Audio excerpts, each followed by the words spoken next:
that just takes this Reese cup to a whole new level.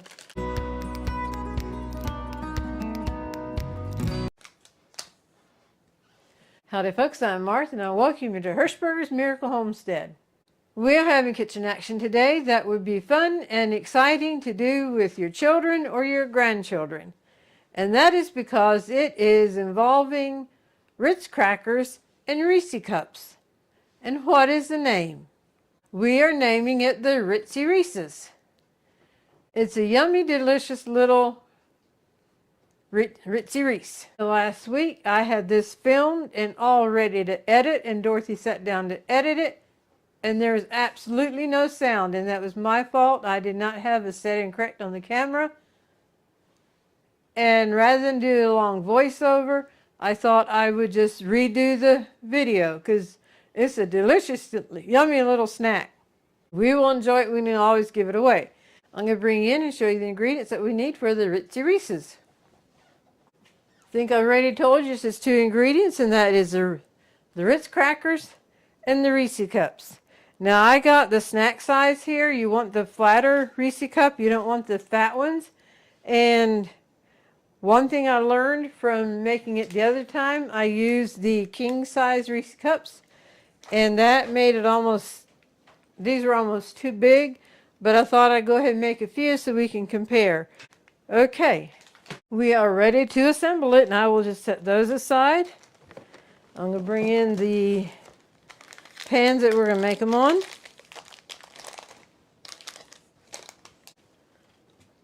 I have two of the cookie sheet pans, and it has the reusable cookie sheet liner. And this one also has it. It had actually been one whole sheet. And to fit the pans that we have, well, we cut it in half, and it's a perfect fit. A few of these crackers I can see are going to be crummy, so it must have got hit or something, so I will just put those in here, and I love Ritz crackers on my salads. So, but it could be the majority of them will be all right. But as I said before, we made this one time, and they are so good. Oh my goodness, are they good. And Ritz crackers have what I call a top and a bottom. The top is prettier and has some salt on it, and then the bottom is more just flat and dull. And so I like to make that put the top down. Then we'll go to the next step.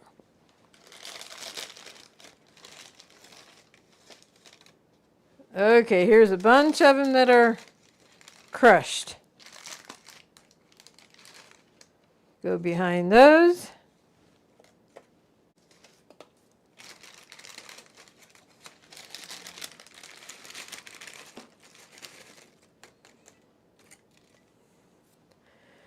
I'll set this back here, and we can use those later on. And I'll put the trash, that's my trash can there.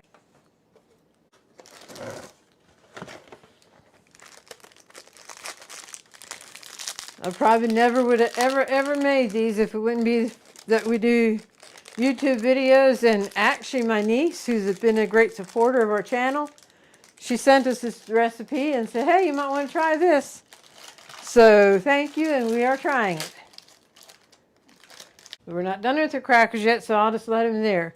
Now here's where I think it'd be fun to have children or grandchildren to help.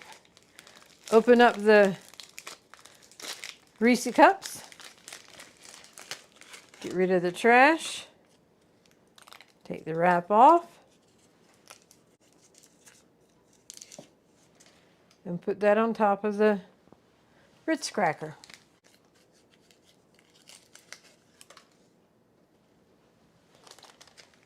It's just something about that salty Ritz cracker that just takes this Reese cup to a whole new level.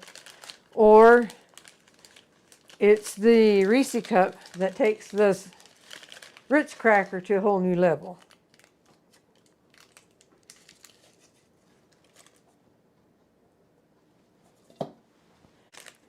And we want to welcome all our new subscribers. We're happy you're part of our YouTube channel, YouTube family. you've been with us for a while, welcome back. And if this is your first time with us and you're passing through, hope you enjoy it and consider subscribing. Yes, having little hands here doing this would be helpful because it is time consuming, but oh so worth it. Here is the king size. We will see how that compares. I'd sliced it open already.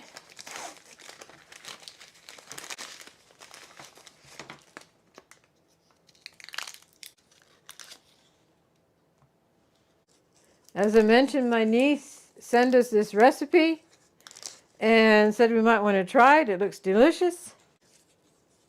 So I think some of these might end up at their house and she can know for certain that they are delicious. All right, let me get rid of this trash. Depth-wise, the king size might be just a little bit narrower, but then overall, the snack size is smaller. So we'll see which one we like the best. And chocolate melts. It's getting my fingers messy.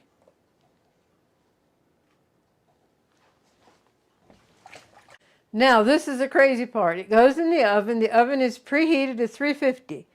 It's only in there for 90 seconds, which that calculates out to 1.5 minutes. So if you're preheating the oven for this, why, we have a casserole back here that we had in the freezer, a chicken sketty casserole, and so that will be going in the oven as well then, so we can make use of a hot oven, other than the 1.5 minutes we need for this. Okay, we'll slide them in.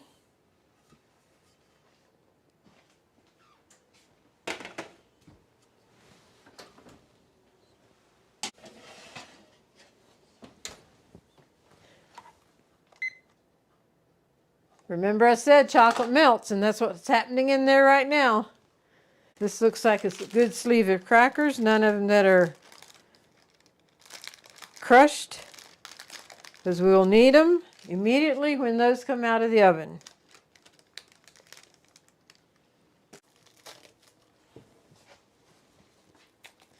Take this saran wrap off of the chicken sketty. Get it ready to pop in when I pull those out. I do not work fast enough with that chicken sketty. I need to get these out of the oven, and then I can finish it up.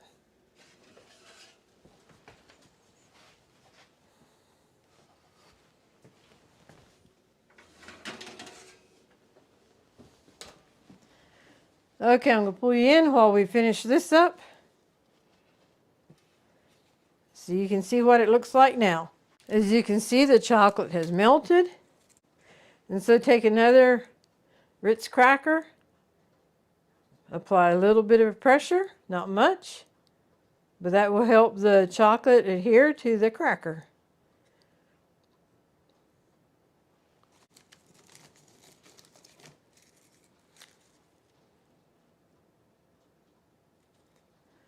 This reminds me of something that would be good for Christmas time, but it's good anytime.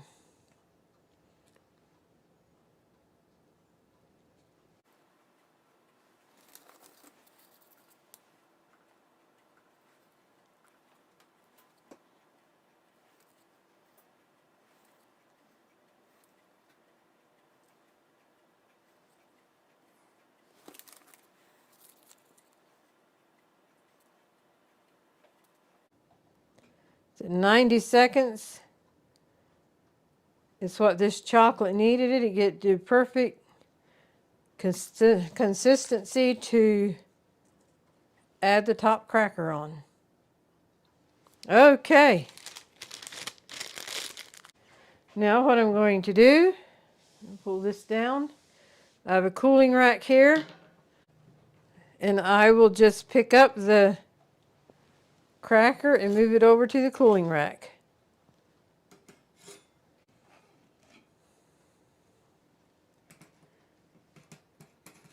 That one there, the chocolate came out over the edge.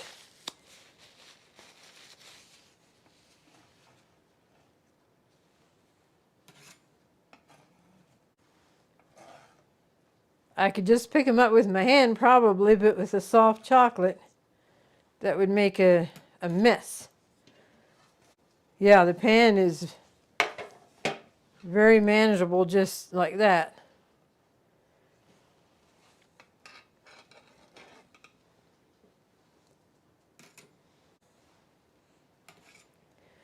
And now we had 8 of them, 6, 7. I think this was the other king size.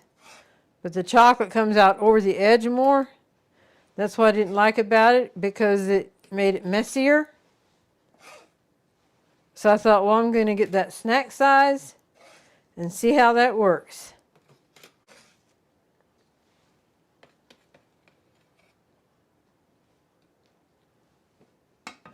My next step with the Ritzy Reeses is just leave them here on the cooling rack for the chocolate to get over the shock of being in the hot oven. And then we'll put it on something and put it in the refrigerator for about 30 minutes, and that'll help everything set real good. One option you could do to this yet is melt some chocolate chips or melt some chocolate and just drizzle over the tops of them. But that'll make it messier to eat. This way, you at least have a top and a bottom Ritz cracker to get a hold of to eat. But that would be an option, is to decorate the top in some way. And I got the Ritzy Reeses out of the refrigerator from the cooling rack. After they set for a little while, I put them back on the cookie sheet, just all of them on here, and put them in the refrigerator. These down on this end are the giant, and then these are the snack. And one major thing I think I've picked up already, look at that, the bottom is not messy. And this, the bottom is messy. So the overall appearance of the snack I think I like better. These two here actually stuck together. But look at the messiness of it. So overall I think I like the snack size better. And I was trying to think of what to put it on for the profile picture, and I think I'll just put it on a platter. Maybe I can just stack them up.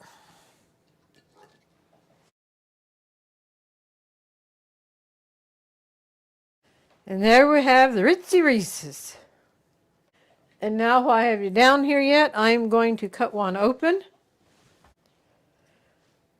There we go.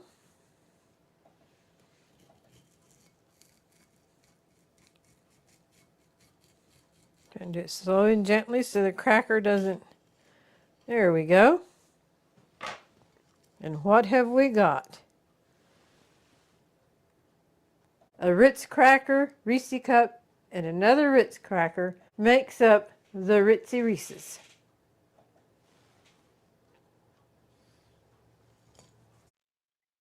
You'll find the recipe in the description box. And I want to thank you for joining me as we made the Ritzy Reeses. And now I invite you to stay tuned for the Golden Thought. Howdy folks, welcome to the Golden Thought of this episode. I am Martha, and I'm here with my twin brother Marvin. He's our special brother, and he's better known as Buddy. The Golden Thought for today, Colossians 3:17. I'll be reading a verse and then the quote that ties in with the verse. And whatsoever you do in word or deed, do all in the name of the Lord Jesus, giving thanks to God and the Father by him. And the quote that goes with it is, what impression do people have of Christ when they see or talk with me? You know, Jesus doesn't live physically on this earth. So we as God's children are the hands and the feet, the mouth, the eyes, and ears of Jesus on this earth. And when we proclaim that we love God, we love Jesus, and then our actions do not speak those same words, what impression do people have of Jesus? Especially if they know nothing about Jesus. So let's strive to live a life in such a way so when people look at our lives, they see Jesus and they are drawn to him and they want to know more about our Jesus. So I'll read the verse again from Colossians 3:17. And whatsoever ye do in word or deed, do all in the name of the Lord Jesus, giving thanks to God and the Father by him. Thank you for joining us. We hope you've been blessed, encouraged, and inspired. And with that, God bless. Bless Buddy's heart. He's been awake most of the forenoon and into the afternoon. And it looks like he's very tired. So I'd say the best thing we can do is let Buddy catch a nap.